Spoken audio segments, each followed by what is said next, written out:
महाराष्ट्र के deputy CM Ajit Pawar के अंतिम संस्कार के दौरान एक ऐसी वारदात को अंजाम दिया गया जिसने हर किसी को सन्न कर दिया। एक तरफ पूरा महाराष्ट्र शोक में डूबा था, बारामती की गलियां गमगीन थी और लाखों की भीड़, जी हाँ, लाखों की भीड़ अपने नेता को अंतिम विदाई देने उमड़ी थी। लेकिन इसी मातम के बीच कुछ ऐसी आंखें भी थी जो लोगों के आंसुओं पर नहीं बल्कि उनके गले में चमकते सोने और जेब में रखे कैश पर टिकी थी।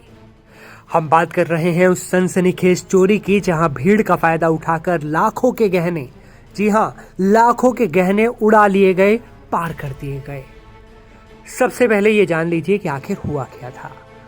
28 जनवरी को एक दर्दनाक प्लेन क्रैश में डिप्टी सीएम अजित पवार की मौत की खबर सामने आई। इस खबर ने पूरे राज्य को झकझोर कर रख दिया। अगले दिन यानी 29 जनवरी को बारामती में उनका अंतिम संस्कार किया जा रहा था। अपने नेता के अंतिम दर्शन के लिए महाराष्ट्र के कोने कोने से दिग्गज नेता, हजारों कार्यकर्ता और बड़ी संख्या में महिलाएं बारामती पहुंची थी। भीड़ इतनी ज्यादा थी कि तिल रखने तक की जगह नहीं थी। लाखों में संख्या पहुंच गई थी। ठीक इसी समय और इसी जगह पर 7 शातिर चोरों ने अपना जाल बिछा दिया। ये चोर कोई आम जेब कतरे नहीं थे, बल्कि अलग अलग जिलों से आए एक संगठित गिरोह का हिस्सा थे। जब लोग अंतिम विदाई के गम में डूबे थे, तब इन चोरों ने भीड़ का फायदा उठाकर लोगों के गले से सोने की चेन और नकदी साफ करना शुरू कर दिया। इस पूरी वारदात में करीब 20,50,000 रुपए के कीमती सामान और कैश की चोरी हुई। 20,50,000 की, जी हाँ। चोरी का शिकार हुए लोगों में रंजीत वाला साहब जाधव, विश्वजीत अनिल तुपे और अंकुश शांताराम धिगे जैसे कई नागरिक शामिल थे। जैसे ही इन लोगों को अपनी कीमती चीजें गायब होने का एहसास हुआ, बारामती तालुका पुलिस थाने में शिकायतों का तांता लग गया। पुलिस के लिए एक बड़ी चुनौती थी क्योंकि भीड़ लाखों की थी और चोरों की पहचान करना भूसे के ढेर में सुई ढूंढने जैसा था।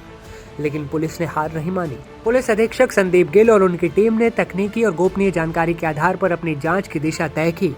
पुलिस ने जब जाल बिछाया तो एक एक कर 7 अंतर जिला चोर उनके हत्थे चढ़ गए। ये तस्वीरें उन्हीं की हैं। गिरफ्तार किए गए आरोपियों में राजकुमार अट्ठावले, मोहम्मद अनीस, एजाज मिरावले, मोहम्मद सादिक, बालू थोत्रे, तुषार मसल और नितिन गायकवाड़ शामिल हैं। ये आरोपी बीड़, यवतमाल और अहिल्यानगर जैसे अलग अलग जिलों के रहने वाले हैं। फिलहाल पुलिस इन सभी आरोपियों से कड़ी पूछताछ कर रही है ताकि चोरी किया गया पूरा सोना और नकदी बरामद की जा सके। यह घटना हमें आगाह करती है कि अपराध किसी भी स्थिति का फायदा उठाने के लिए कितना तैयार रहता है, चाहे वो मातम की ही घड़ी क्यों ना हो। बारामती पुलिस की इस त्वरित कार्रवाई ने साबित कर दिया है कि भीड़ का सहारा लेकर कानून से बचना नामुमकिन है।